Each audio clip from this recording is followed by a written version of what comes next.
What's up, everybody? How you doing? Welcome back to the Punk Rock Review. Today, my guest is Rudy Nuno. He also has a band that he plays with, and we were introduced through Cy of the band The Jackknives, who I just talked with recently. And he introduced me. I got to hear a little bit of his music, and I thought it'd be a great idea to talk to him. And I don't know, I don't ever have like a specific checklist. I just want to talk to people about punk. So this is a dude that's into the music, and I'm into his music. So what's up, buddy? How's your day going? It's going okay. Thank you for asking. You doing all right? Yeah, man, I'm chilling, bro. I got a shower earlier, which is always like I'm a weirdo, dude. Like I hate taking showers, but whenever I get out of the shower, I feel so much better.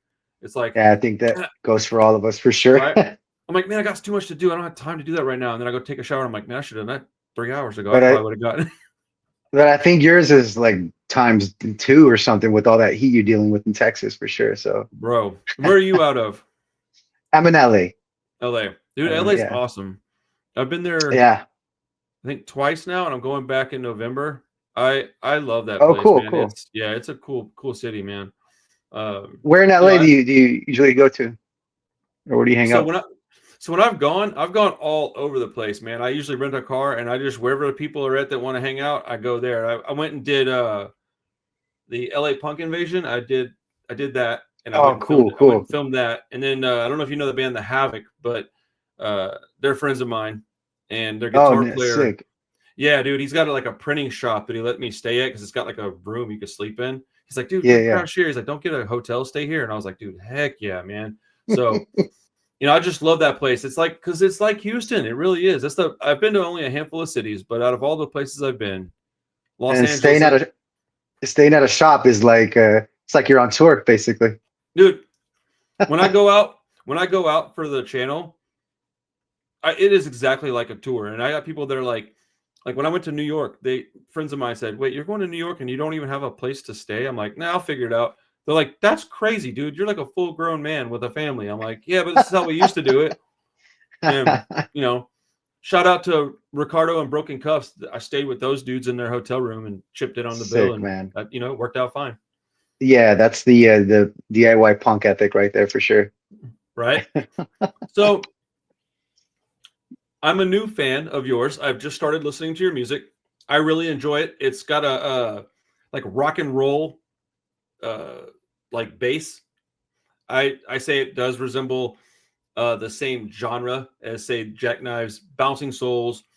It's a little more fast paced up tempo than Gaslight Anthem, but I still think it kind of falls in Mhm. Menzingers. So if you're a fan of that kind of music, you should check Rudy's music out first. But how did you ultimately decide that that was kind of the style of music you were going to write, or did it just kind of organically happen? How'd you get into this style? Because this is definitely a style of punk. Yeah, for sure, for sure. And thanks. That's a good category to be placed in. So thank you, Randall, Right. for saying that.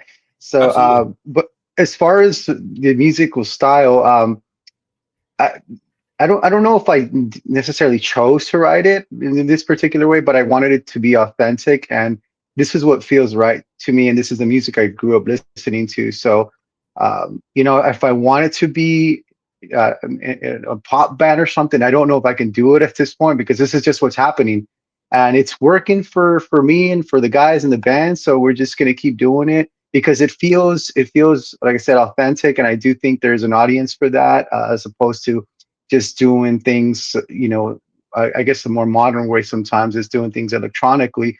But we're sticking to what we like right now, what's working for us, which is doing things sort of raw and writing lyrics that are meaningful, and that's the result. The music that's coming out is a result of that. So yeah, for Dude, sure. that's awesome. Yeah, I kind of assumed that you were going to say something along those lines, but man, I've learned that if you don't ask a question like that, you'll miss out on crazy answers. So I always like to find out, like, you Yeah. know, what made you decide to do this? Because most of the time it's just like, "Oh, I didn't decide it. I just started writing songs. This is what it sounded like." And Um, when you're into different styles of music, sometimes because I do like all kinds of music. I'm a big like one of my favorite singers ever is Chris Cornell, okay, yeah, Soundgarden, of course, and but we don't sound anything like Soundgarden, right? But right. it's somebody I look up to for as far as singing, and it's like, wow, man, his talent was is you can't mistake his voice. It's incredible, right? But I don't write anything like Soundgarden, right? So, and then I'm into some metal as well, some hard rock stuff for sure. And I love Pro Jam, bands like that as well. But I don't write anything like that. So as far as, we're inspired by different types of music, but this is what's happening organically, and we're going to stick to it as well, as much as we can, if not always, for sure. Yeah, I listen to a lot of different kinds of music. I kind of always find myself going back to just like mostly like 77 style, just classic punk rock sounds. But yeah, dude, Soundgarden, that's an interesting person to cite as like a I guess inspiration will be the right word. My very first concert ever was like it was the Ramones, Rancid, Soundgarden, and Metallica in 1996. So it was like this giant Cool. plethora of sounds. Hmm. And I found my calling at that show that day. But dude, Was it at Soundgarden, a man. festival? Was that Yeah, at it a was a lot. festival like Lollapalooza? Is it Yeah, Lollapalooza? yeah, Nice, nice. yeah. Dude, it was That's when so cool. festivals had like, one or two stages and bands did full shows and not just 75 bands going to do 15 minutes each. It's like, Right. no, dude, there's like 17 bands on two Right. stages. They all did a full set. I think Ramones played 40 minutes, Rancid played 45, Soundgarden I think played an hour, and Metallica played almost 2 hours. Like it was a show, dude. It Yeah. was awesome. Melvins It's were practically there. like their show, right? Right, It's right. pretty With big. It's a like it's as if it's their show, but it's just a combination of everybody. So that's rad. Yeah, man. Yeah, Soundgarden is one of the bands. Like I'm historically not a fan of like grunge music, but I've always liked Hmm. Soundgarden. And I used to like Alice in Chains. They're a little dark for me these days. My life is different, so I get affected by music, and their Hmm. music's a little too dark, but they're objectively fantastic. But yeah, man, Yeah, Soundgarden's a Lane great Staley. band. Lane Staley was yeah, he was a great singer as well. Lane Right? Staley. Yes. Oh, Yeah, I dude, love beautiful voice. listening to him. Yeah, yeah, for sure. So, yeah, so especially when it comes to grunge, uh, the singing and the guitar solos in particular, it was just massive. And that's when I was getting into punk at a young age, and I started listening to some of the grunge bands like Pro Jam, Soundgarden, especially Soundgarden, who had these weird time signatures going on. It's like, what is this? How are they playing this? And how is he finding a melody to sing to that, which was huge for me because I'm a big melody guy. So when they were finding melodies for these weird, odd time signatures, that was huge for me. I was like, how are they figuring this out? And on top of that, he's hitting these massive notes vocally. It was awesome, man. Oh, dude, this is a common ground for us because I love his voice, dude. Chris Yeah. Cornell, like I like him so much that I even bought the Audio Slave CD, and I cannot stand Rage Against the Machine. Like, but he sings so I don't know if he just sings so good. He's good at it, or was obviously R.I.P. Chris Cornell. But like, Right. yeah, man, grunge was a weird one because I was around when that stuff was popping off. How old are you? 37. Okay, so you're a little younger than I am. So I was like in junior high, and that stuff was really starting to come in to prominence. And I was just starting to learn what kind of music I liked. And I think had I not discovered Rancid and the Ramones and probably Green Day and early Offspring, I probably would have went the grunge route. Because Nirvana, when I first heard them, I liked them. I don't these days really care for their music too much. I don't like whatever. Mhm. I just it's the non-issue really. But back then I was like, "Oh, I like this," and then I was like, "This is angry, but it's not like metal." And then Right, all of a right, sudden, right. Exactly. all of a sudden I hear punk, and I'm like, "Oh, never mind. This is the lane I was supposed to be in." But I really could have easily been super into grunge. I still like quite a bit of it when it comes on. And do you ever have a thing happen where like music you didn't like when you were a youngster, but you heard it all the time? Like as an adult, you hear it and you like it.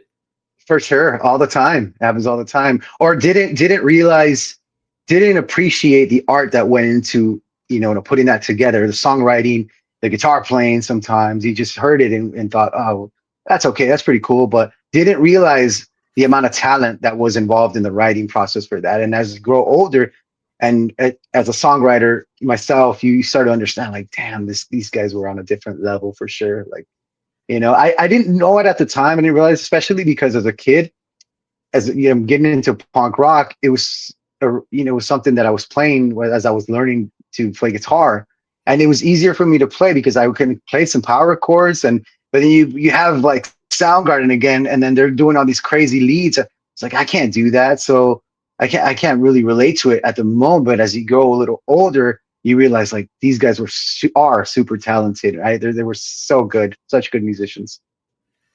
I think that as we get older, our palate just starts to expand and become more broad. We don't want to have a peanut butter and jelly every day. Sometimes you want like a steak and some potatoes and some bread and a glass of wine.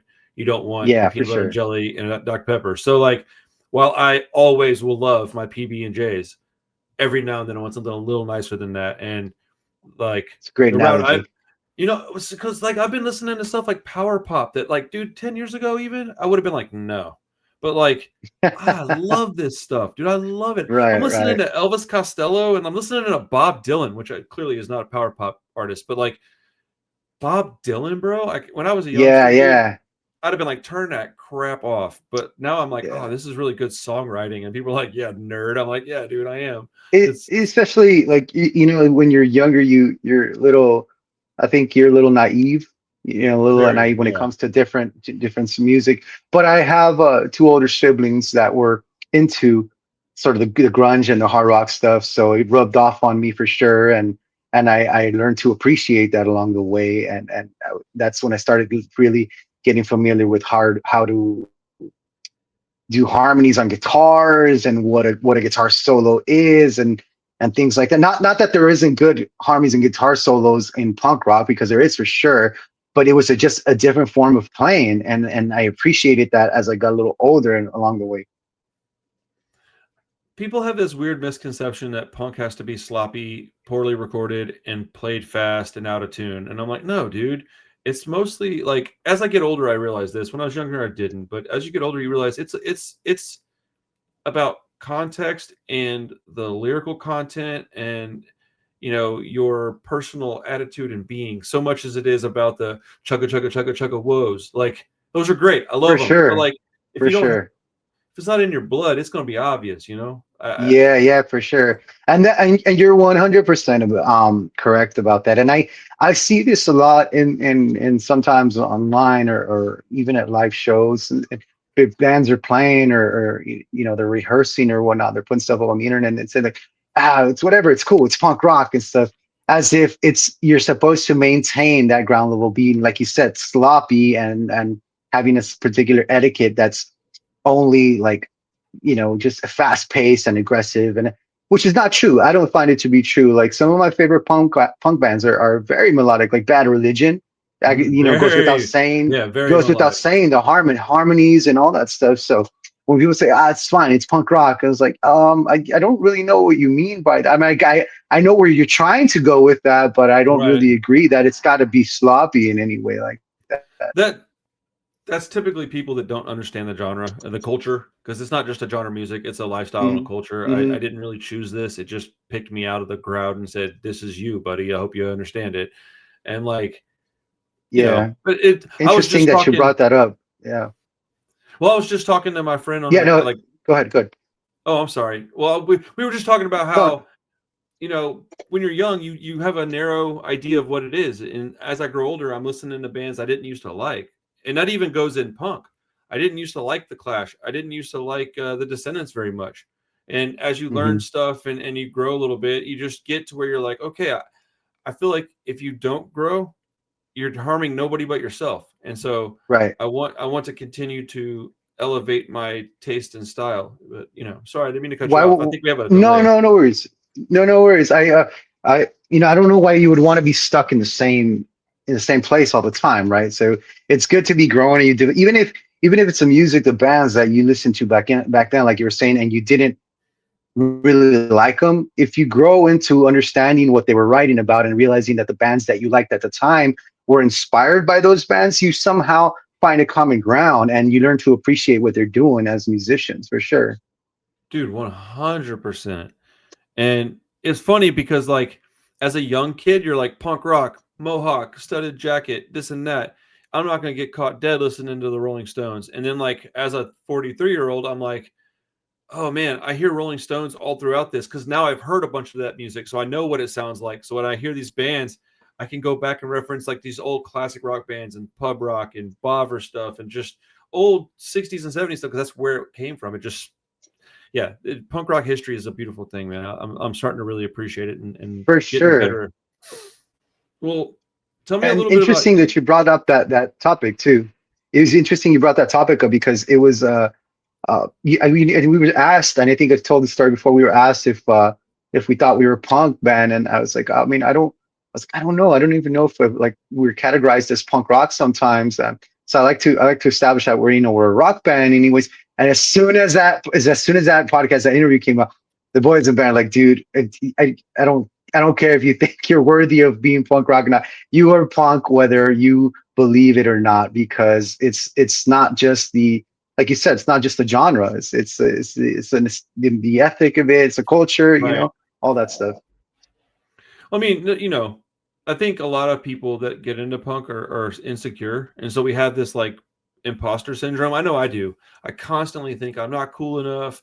I don't have enough crazy hair. Like my tattoos aren't on my face, and like I I do whatever I want, but I still have this like weird obsession with like I don't think people are going to think I'm very cool. Oh, if I put out this record, nobody's going to buy it because I'm not worth anything. And when in reality, I work hard and do a lot for the scene, and no pat myself on the back or anything, but I do a lot for my community, and it's weird, man. It's a weird thing, but I that's when you go, I don't know if I'm punk or it's like, nah, bro, dude, you are what you You're are, man. punk As long rock. as yeah, that's awesome. And I think it's okay. Like you're saying, I don't want to pat myself on the back. But I think because yeah, sometimes that's frowned upon. I feel like some in the scene, it's like, oh, you don't want to make post yourself too much. But no, I think it's okay for you to take a bow sometimes and pat yourself on the back, especially if you know that you're working hard at something, and whether somebody else thinks it's good enough or not. If it's good enough for yourself, I think that's the most important thing for sure. Absolutely. And you ever want to get a crash course in like getting over what people think? Just start a YouTube channel. Have one opinion. You'll get over it. Man, I could be like, you know, the Ramones are the greatest rock and roll band of all time, and then give you 25 reasons why. And then I could also say that the Sex Pistols were also and I'm going to be wrong about both of them. People are like, no, you suck. But no, the community by and large is great. But uh, give me a little of your personal history. How did you discover punk music, and like how that find you? So as far as getting into punk rock, it's, I don't know, more of a, I guess a kind of a quote unquote traditional method. I did the whole skateboarding thing as a kid. I was into skating, and at the time, The Offspring was putting out Smash, and that was huge, right? Yeah, so that's one of my favorite punk records ever, is Smash record.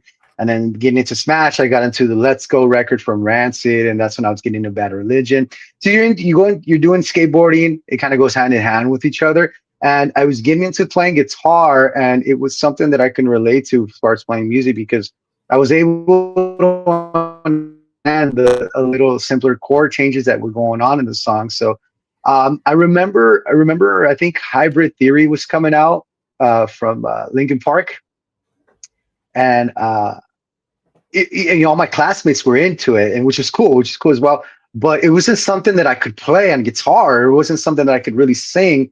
So that sort of waved past me by, because I was so stuck on trying to learn how to play Journey to the End on bass, for example, or trying to learn those cool guitar licks that Lars Fredriksson was doing on guitar, and understanding what a melody was, understanding Right. what a harmony was on both guitar and vocally. That's what I was getting familiar with songwriting. And as I was getting into high school later on, I understood, like, okay, this is a verse, this is a chorus, um, and I was big on the sing along choruses and the chanty stuff, and that was something that stuck with me forever. And I knew that choruses were important, and as long as you wrote something that was authentic to yourself, I'm sure that somebody out there would feel similar. The same way that I was as a listener. I was listening to the songs, and like you were mentioning, the Bouncing Souls and Green Day and everybody.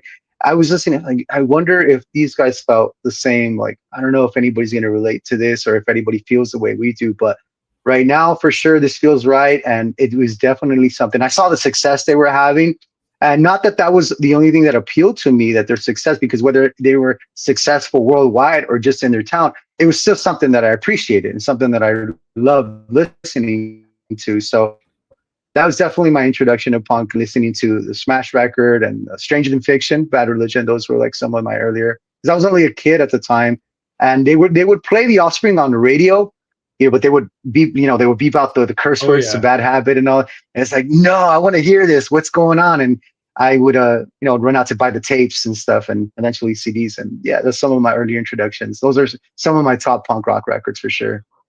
Dude, what's with that and like youngsters wanting to hear the curse words? Because I couldn't stand it when I heard an edited song, and I still to this day cannot. It makes me so angry. Oh Yeah, man. it's so weird because I remember that at that age listening to the punk songs, and they were fast, they were aggressive, they were sing along, and they had all those curse words, right? But to me at that age, it was exactly what I needed. It was exactly what I needed because I felt, so going back into the question about that, some of the history on it, like even when I was around the punk rock community, at a young age, kids are mean, man. High school kids, especially. You For even, real. you feel. I still felt even a little isolated within a class of misfits, which is a little bit odd sometimes, right? You're supposed to feel welcome and feel and understand, like, okay, like I belong here, which I did in a way. But there was some dudes, man. They were mean, man. They're bullies, and they still felt like, okay, this is what I needed. This is the type of music I needed at the time. It was, like I said, it was fast, aggressive, and all the profanity, then the aggression to let out and understand, like, okay, I can skate to this, I can play along to this, and I can listen to this in my on my headphones, and everything's all right. It's cool. Man, two things. One, shout out to my boy Chris Klink, who sings for Generation Exit and has sang for two other bands that I dearly love. But I told him that I had a similar introduction to punk that you did, and it was like people were mean. I had to earn my stripes basically, because he was talking about how punk is a place where you can come, man, and just you're welcome. I'm like, bro, you had a different experience than I did, and it's funny to hear you say that because what you're saying is exactly what I had to deal with, and me and him talk about that a lot. But that's my It- guy, dude. Uh, yeah, and it's something though that's quite the experience. But and I'm not. It's not a jab towards the punk rockers that I grew up with, because it was such a cool experience also to be within that community and understand that uh, you weren't the only one that felt a certain way, but like you said, you right. had to earn your stripes. You had to, quote unquote, prove yourself in one way or another. And that's just the way it was. I grew up in LA, and not to that's not an LA thing, but like, yeah, high school kids for sure made sure to that you understood, like, yo, this is our community, and you can't just come in and feel like you just automatically belong, which is, I think, sort of the opposite of what punk rock's supposed to be. You're supposed to welcome everybody in, right? But it's just a So different time. It's just a different time. And kind of like while I do agree with that, I think it's a 50-50 thing because they were gatekeeping punk rock back then, which I think gatekeeping is getting very a true. weird, it's getting a negative, you know, reputation. But I think gatekeeping is to a degree is important. You take care of the things that you love, but like punk rock is supposed to be not. I don't know if it's supposed to be the right words. I think it as people within this community, we are supposed to be good people, at least in my opinion, right? And that means Mhm. no sexism, no homophobia, no racism, no none of that stuff. None of that stuff is necessary. None of it is welcomed. I won't put up with it on my channel or in my record store. I've gone down lots of times. People have seen me how I react to that stuff. It's not. I don't like it. It's not okay. Why are you talking I like think I've seen a few episodes. I've booted somebody recently, and I hated it, man. I didn't want to because the dude was a guy that had been around a while, but he said some stuff, and I gave him a chance to explain himself, and his explanation was just as ridiculous as what he was saying to begin with, and I just was like, all right, man, I just can't have you in here talking like that, bro. Like, and That's awful, man. well, look, in every big group of people, there's going to be some rotten ones, man. It is what it is, but it's supposed to be like that. Though we're supposed to be good people, but punk rock is also attracted.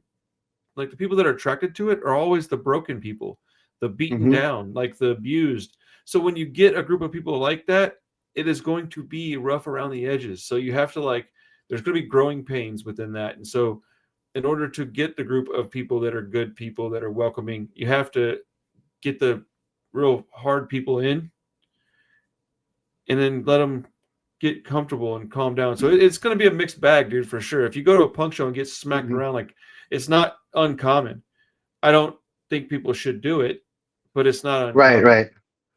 Very common, especially at an early age. As you get a little Right. older, I'm at a point where this is just who I am. This is what it is, and I'm not looking to prove myself to any particular audience anymore.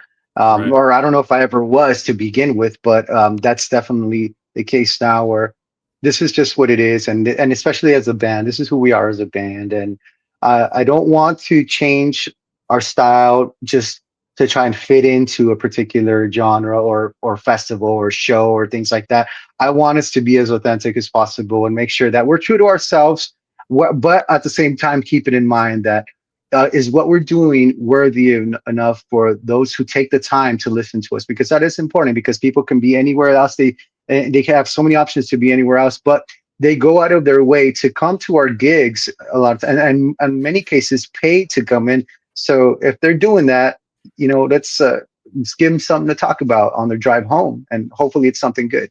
100%, 100%, man. I it's yeah, dude. As we get older, we are, testosterone drops, dude. We just want to be in a place where we're comfortable, and as an artist, now I don't play music anymore, but I still create, and at a certain point, you're like, all I really want is for people to hear this or see this or whatever and enjoy it. And if they enjoy it, that's where I get my satisfaction. So, whether you're a Mohawk clad street punk band or more of a, Americana swoony rock and roll punk band, it's all the same thing, man. Right. And Americana, interesting. Like, we've been labeled they're under some Americana roots. For some reason, and we'll take it. I am a fan of Americana music for sure, but I didn't hear it, for a portion, of the albums that we have, and it's like, okay, that's cool. Well, it is what it is to people. Once they hear it, that's what it is to them, because what we put out, and as a songwriter, what I write, is not necessarily what others are going to interpret it as, right? It's up to them to listen to it and see what effect it has on them and how they evaluate it and interpret it. And sometimes has a really good effect, sometimes has not such a positive effect. It's like, I don't know. Yeah, I don't like what he said here, or whatever it is, or this song, this lyric, this album is going to split an audience because they're addressing this, that, and the other. So it's up to interpretation. Music is subjective to everybody, and understand that, but I still choose to write things that I feel are important to me, or to myself, and the band as well. And we're all pretty much not pretty much, we are all on the same page with that, for sure. That's what's up. It is art. Art is subjective, but you can still have something that you write with intent for people to, hear it and understand what you're talking about. So tell me about some of your new stuff you got coming. I know that you sent me a song that was a new song. I enjoyed that. I hear where somebody would say Americana. I hear that very clearly. It's cool. Not, I don't think you sound like Bruce Springsteen necessarily, but I can hear stuff that is a derivative of that within your music. And I personally like that. That's a word I use often when I'm describing bands that I like that have a sound like this kind of. So cool. So I meant respect with that. So I mean, anytime that we hear the boss's name tossed around when they're referring to us, it's always a huge compliment. I am a huge fan of Springsteen, obviously, but and I think that's an amazing group and name to be combined with, and so yeah, I take that with full gratitude, and I don't take that for granted. So thank you. As far as the new music, we do have a new record coming out. It's going to be a single released on October 10th. It's the first of 10 songs. It's coming up on this new record that we've basically been working on or tracking this entire year, because we've had some scheduling to keep in mind during the process. As I'm sure you can attest to, it's hard to schedule things with different musicians and engineers and things like that. But more than anything, this time around, we've had the songs written, and without getting too much into each particular song, I feel that this is the proudest work that I've done. And that's not a jab to any of the previous bands that I've played in, but this is my proudest work. And if anybody who listens to it gets at least even half as much joy as I am proud of it, that's a big win for me, because I did, we did work hard on it, and it is my proudest music that I've written, lyrically, musically, and it's all coming from the heart. So it's 10 songs. And they're all brand new. And a lot of my friends, the only people that I've heard are the people that have been involved. So we've had, we've had a couple engineers be part of it, and we have Nice. a producer. We've had a producer get part of it, which is huge. We have Kevin from the Interrupters producing this record. That's awesome. So that was amazing for me. That was such a great experience for me. And if I could go back, I wouldn't change a thing, because he has such an incredible ear and such a big vision for things. And the biggest thing was how comfortable he made that setting for me, as far as a songwriter and a musician. I never felt uncomfortable to speak out on what I felt it needed, or maybe what we can do different.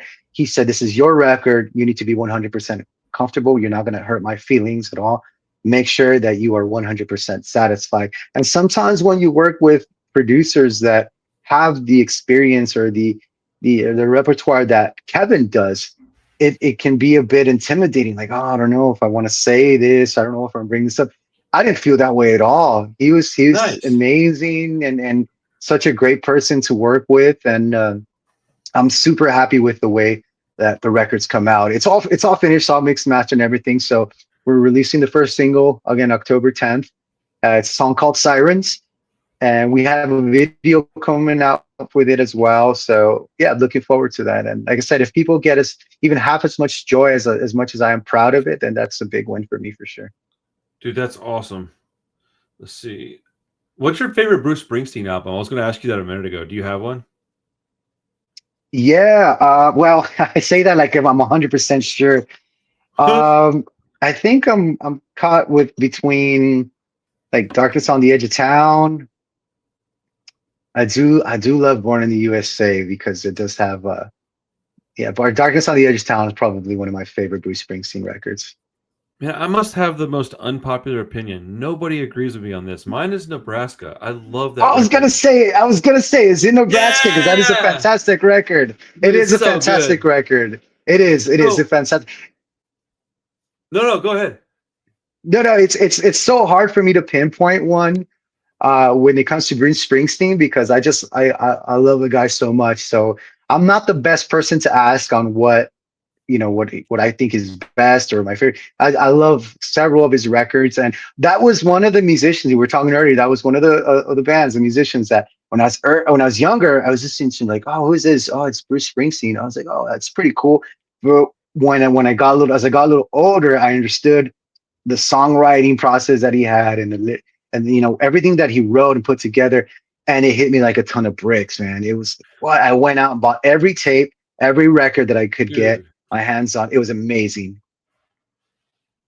I have a weird history with Nebraska as an album. I was listening to some of his singles, like on Spotify or whatever, and I went to a record store, like a little used place, and I just thought, oh, let me see if they have any Bruce, man. I'll grab whatever they've got, and they only had Nebraska, and I was like, yeah, cool, and I picked it up and I posted it, and I got a bunch of people saying like that's his worst album, and I was like, interesting. I didn't, so all I knew is that people that I talked to didn't really care for it, but I got home and I played it, and I was like, what's the beef with this album? I think it's pretty good. And then I come to find out a lot of people that are like really big fans of his actually quite like the record, but on a more generic topical level, people that aren't, just like listen to top 40 stuff, because I don't think it's got much of that in there. It's mostly singer-songwriter stuff, if I remember correctly. It's been a little while since I've listened to it. No, it is. It's a good record for sure. It's a fantastic album. I do still spin it on vinyl, as I do with a lot of his other records, because it's those records when he was releasing, I felt they were just so timeless. They were so timeless, and a lot of those I feel were ahead of his time. He's talking about stuff that was happening that we can still listen to now and look back like, wow, this is as relevant now as it was then, There's a lot which of is that stuff. crazy. Yeah. Hmm. There's a It's lot of stuff crazy, from like man. the early 2000s that I'm like, why is this still so relevant? Oh, have we not improved that any more than this yet? Uh, Yeah.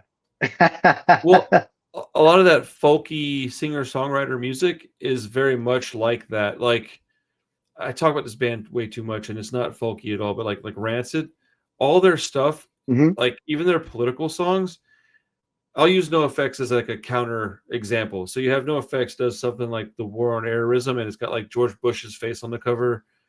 And then you have a band that puts out an album like Indestructible. So they're both got political songs, but one of them doesn't have like topical stuff. So 25 years later, you can play it. And if that stuff is still relevant, that song is still relevant. Whereas if you have something about somebody like George W. Bush, it's just not the same 20 years down the Right. line, you know? Right. Right. Yeah. Uh, 100%, man. And it's so unfortunate, as you were saying, how, the people that were writing about this stuff, it's like we're talking about records that are like about 25 years old now, some of them, and if not more. But you spin it and it's as if they just released it maybe this year or something. And crazy. it's insane to think about that. But you know, without getting into the topic too much, it was what's happening around the world right now. I think the only true silver lining in this is that we were able to understand where people stood, how people really feel about things. And you were able to pinpoint, like, oh, so this is your perspective. This is how you feel about things, or this is where you're at. And I think that's one of the things, if one of the maybe few things that's came out about how bad things are around the world, that you're able to pinpoint people's true emotions, true feelings about things. And I'm kind of pinpoint like, okay, like I know where you're at respectfully in a way, to those that are able to do so. But yeah. Well, it's like I think I think Cyndi Lauper might have sang it. For some reason, I thought Bruce Springsteen did "True Colors." Did he not sing that song at some point? Anyways, that song very much represents what you're talking about. Like right now, uh, people's true colors are coming out when they're talking on the internet. They're saying things. You're able to figure out now who people are aligned with and what their real intentions are and what their real feelings are. Because you may talk to somebody for 10 years and have no idea that they really feel a certain way about something that maybe you are passionate about the opposite. I don't want to get into like Exactly. name calling or anything, but like No, it's yeah, for sure. yeah, So people have gotten divorced over stuff like this. bro, Families it's have broken crazy. up because of this. People lose their jobs. It's insane. You lose friends along the way. It's insane to the degree of effect that this has had on people's lives. And Yes. and it's not they're important topics, right? So I understand both perspectives on things, but uh, it's wild to think that that's happening now. And yeah, again, I think the best thing that's come out of the current state of the nation, if not the world, is understanding where people stand, or understanding what people's beliefs are, and where how they feel about other people, or in the world, and all that stuff, which is important if as an individual, I think, for sure. I mean, I agree. I don't want to be around people that I don't want to be in a group of people and then come to find out later that I'm running around with people that are like hateful or Hmm.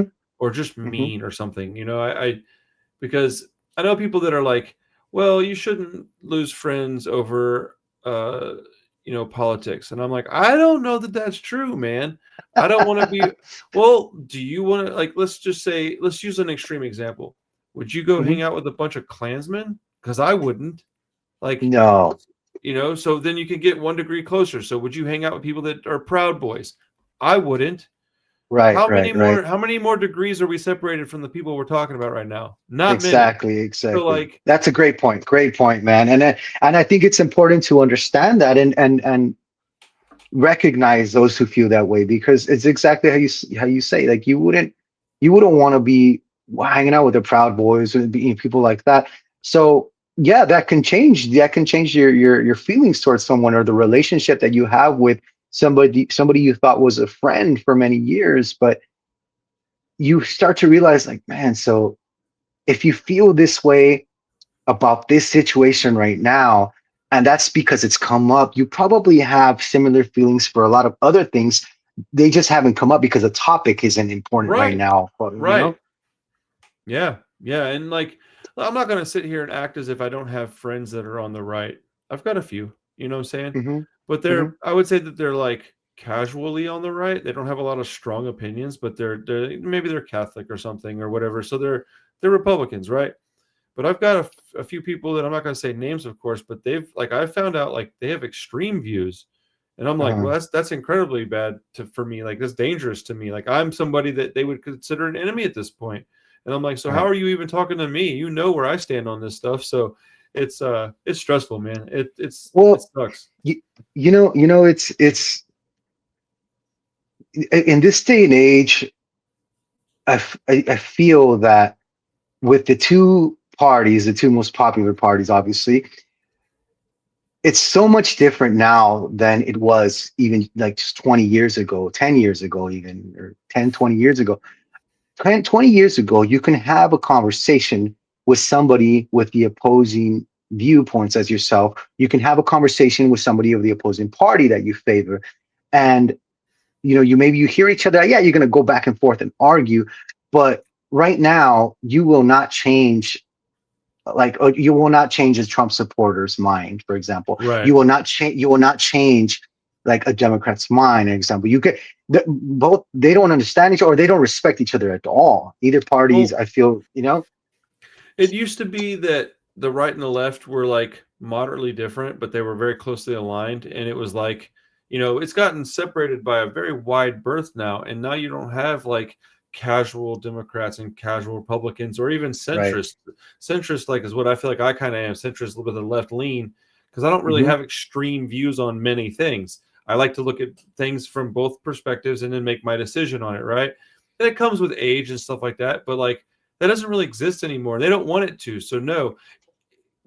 Okay, when you were young, at least I could say this.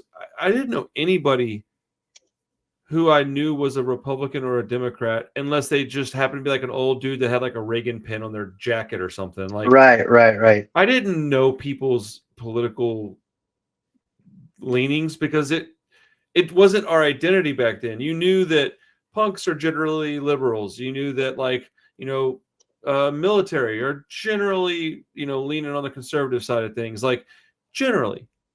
hmm But it wasn't ever like a talking point, dude. Now it's Right, like right. it is who you are, and it's like I know that there's a lot of people that just don't talk about this stuff, and that's okay. I wish I didn't have to, but it's gotten to become a lot of people's entire hmm identities. It's gotten Right, right. it's weird, man. It's weird. Well, even I'll give you another example. Post 9/11. I remember after 9/11, I was very young at the time. I was in school, I think it was maybe middle school or something. But as far as I can recall, and to the best of my knowledge and the experience that I was able to apprehend at that moment in time, after 9/11, I felt that the country sort of came together in a way that they were like, okay, this was a problem, and it wasn't it wouldn't matter if you were Republican or a Democrat. Everybody was coming together and trying to figure out, like, well, this is a disaster, this is a tragedy. You weren't fighting, oh, it's because the Republicans. Not that I could, maybe I was too young to understand, but to the best of my knowledge, I was. Now you have an incident that happens in the world or in the country, it's automatically targeted to one of the parties. Right. And that's what I'm saying. Like, that's what my point is. Now you cannot have a conversation about that without pointing the finger at the other person. Oh, dude. It's incredibly difficult to talk to people that you care about even. I'm like it's interesting because I think I was 19, almost 20 when 9/11 happened.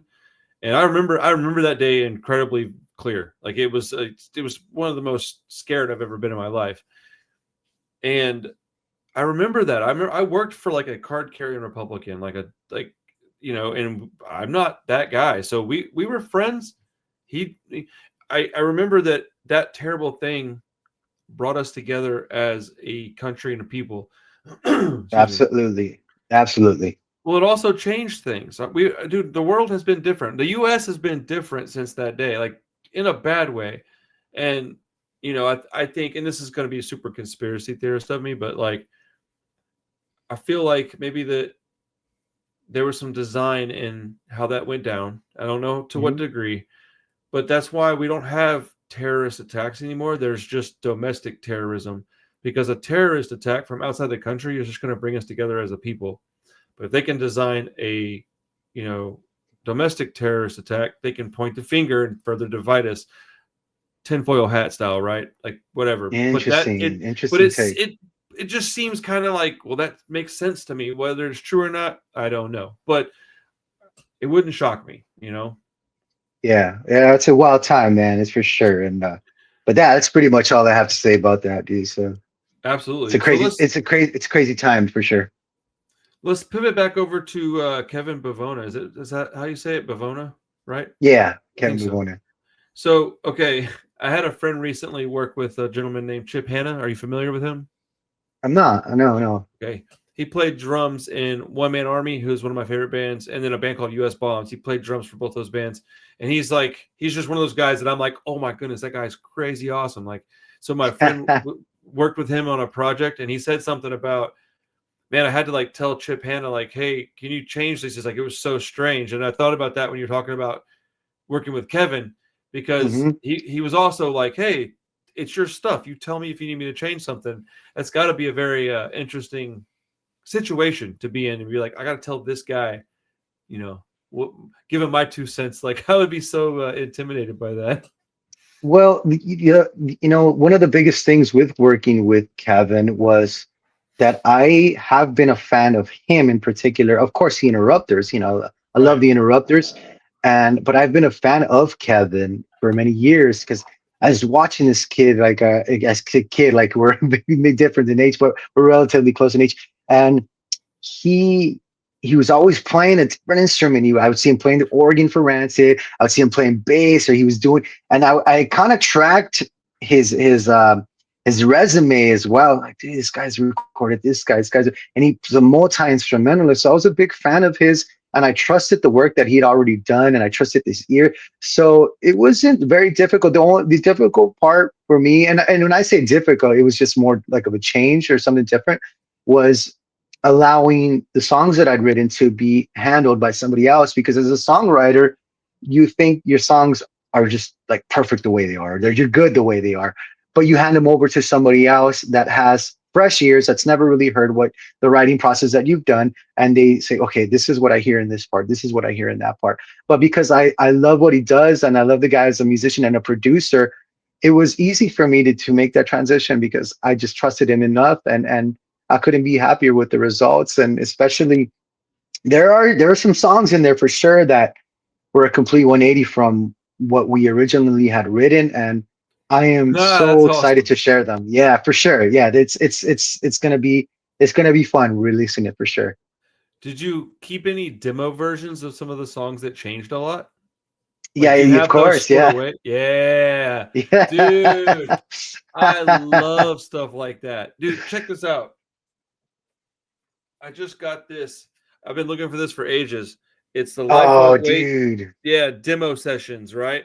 that And is awesome. That is sick. all the songs on there sound, they're songs we all know, but they sound so different. And I cherish stuff like that. As I That get has older, to be a good one. oh dude, it's amazing. You heard all the stuff that I think Kevin's the one that was working with Tim Time Bomb when they did that project. That guy's a really With good the musician, friends and dude. stuff. Yeah. Yeah. He's awesome, man. He for sure, and a good songwriter as well. And I think just anywhere you drop him, anywhere you place him, he's just really good at what he does, and just a phenomenal ear for things. And I know I've told this story before, but it's a fun one. My buddy came over. When my buddy Frank came over, one day to the rehearsal space, and long story short, he's like, you gotta check out this band. It's with that guy you like, and the Interrupters were known as the Telecasters before they became the Interrupters. When I it was didn't just know that. when it was just the Bavona brothers before Amy came Oh, into the band. okay. So he's like, yeah, you saw them open up for Rancid because this guy that you like, that you say plays all the instruments, he plays like organ, bass, guitar, other. And he's like, you should check out this other band that they have now. It's called the Interrupters. And I'm like, oh yeah, I knew the Interrupters.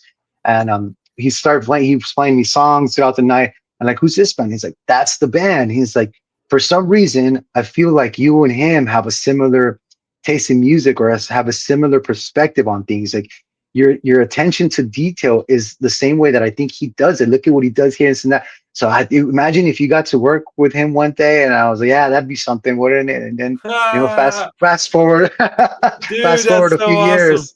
Dude, Yeah, it's so cool, that's right? so rad. So okay, so how'd y'all link up? Fumier Records, that was the bridge to that for sure. Okay. They asked, with this new record, of who I'd be interested in working with, or the studios that I'd like to go to, and they brought him up, and it was like, hey, if we can get Kevin, let's go with Kevin. If we can work it out, and sure enough, we sent them the demos, and he was generous enough with his time to give them a listen and get back to us and say, yo, I'm basically said a few nice things, and he's like, I'm down. Like, if you guys will have me, I'm down. Let's do it. And yeah, you don't think twice Dude, about that, right? So that's cool, man. That's cool.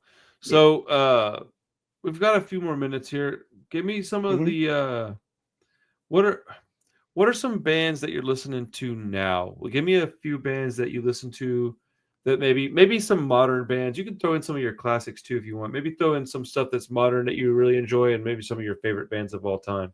What really get the creative juices flowing for you? Um, well, my favorite bands of all time for sure. Yeah, going back to the punk stuff. Big Rancid fan, big Rad Religion fan. Bruce Springsteen, obviously the top. Big Gaslight guy too, of course, Gaslight Anthem guy. And yeah, listening to a lot of their newer stuff too, especially since they hadn't released a record in several years.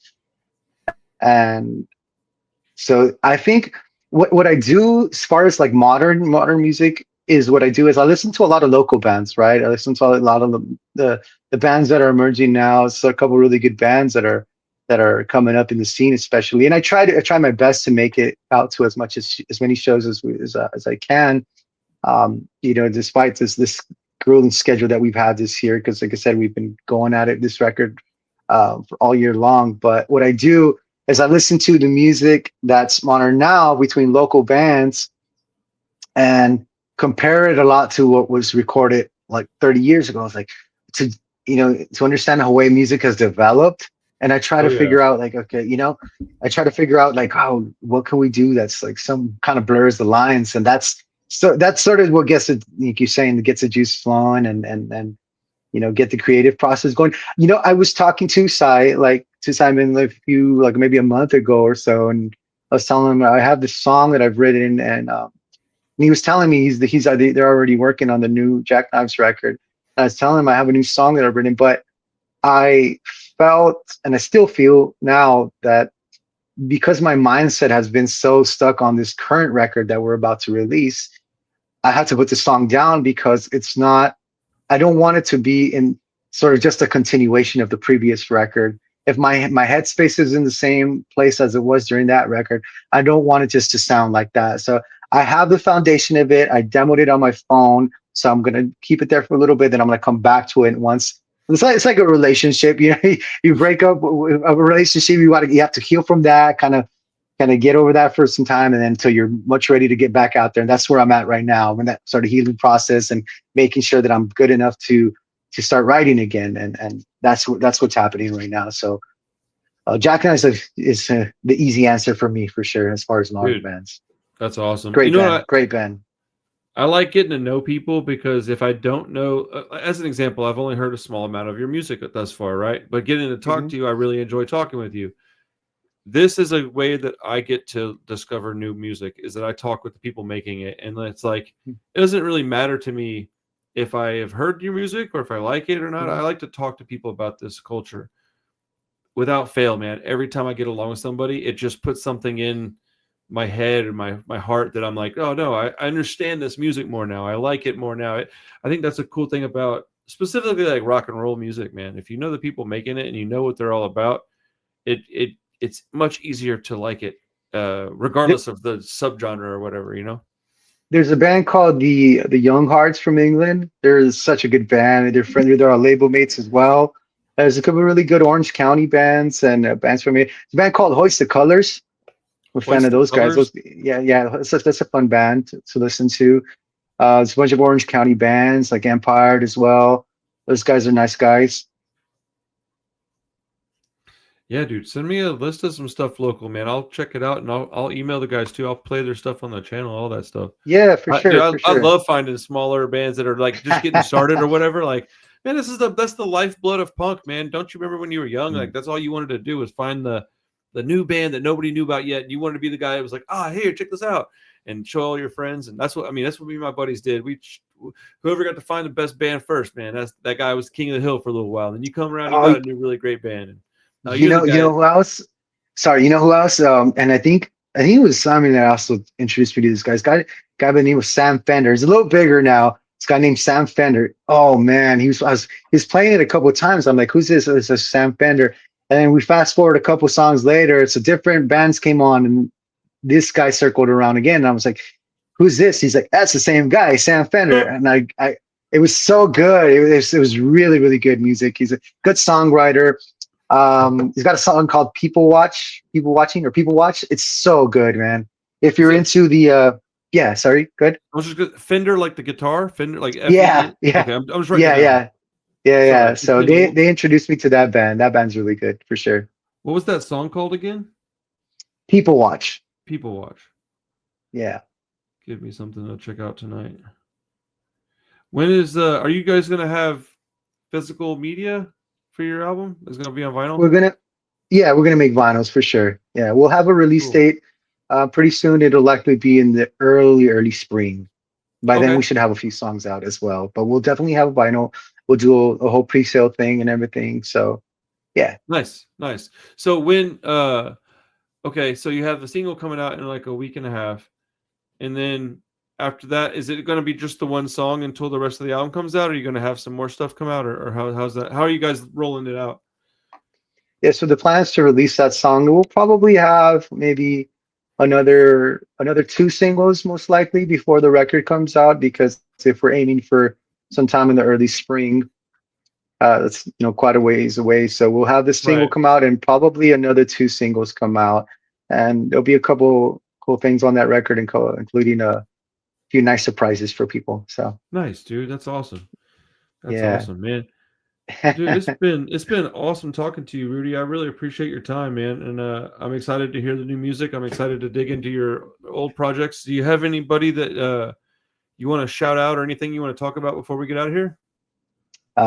Quick thank you to Fumie Records, of course, who have bestowed their trust onto me and really believed in the product that we had at the very early stages. And so big shout out to them, our management, Terry, they really go above and beyond. So everybody at Fumie Records for sure. And everybody who comes out to the shows. I know you can be anywhere else. So and thank you, Randall, for giving me the Oh chance to yeah. be on your podcast. And I am a fan of the interviews. I've seen some of your shows Oh, and stuff, thanks, man. really good stuff. So I am a supporter of you for sure. So thanks for Dude, having me that's on. awesome. Absolutely, man. I think that if you have the time and desire, maybe around the time the album's coming out, maybe like once it comes out, I can do like a review and have a copy, and we can talk about the songs, talk about some of the lyrics and stuff. So Yeah, yeah, I would love to that'd be get that awesome, too. man. Let's Yeah, do it. absolutely. Yeah, 100%. let- Cool, let's man. do it.